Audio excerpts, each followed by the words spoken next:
നിങ്ങൾക്കെല്ലാവർക്കും ഒരു നല്ല വർഷമാവട്ടെ എന്ന് ഞാൻ ആശംസിക്കുന്നു.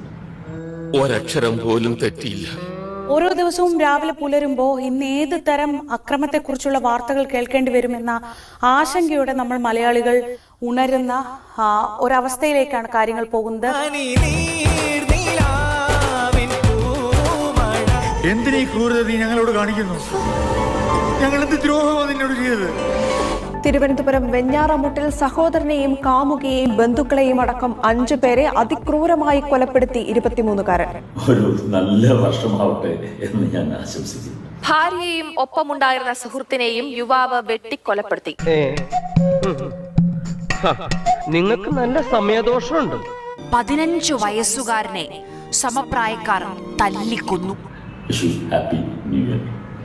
ഇവനെ വിശ്വസിക്കരുത് അപ്പച്ചി. മരച്ചുപോകുന്ന ബ്രൂട്ടൽ ക്രൈമുകൾ, കഴുത്തറക്കലുകൾ, മലവെള്ളം പോലെ കുത്തിയൊലിക്കുന്ന മാരക സിന്തറ്റിക് ലഹരികൾ.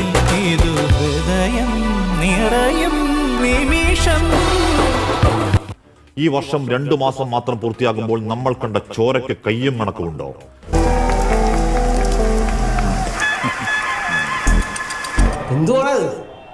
എന്താ പറ്റിയെന്ന് ഒരു പിടിയില്ല സാറേ.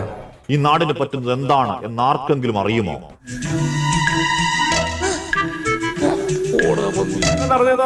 ആ സമയത്ത് ഒരു മാസ് റോളിലാട്ടം വന്നേ, അതൊക്കെ പോയി.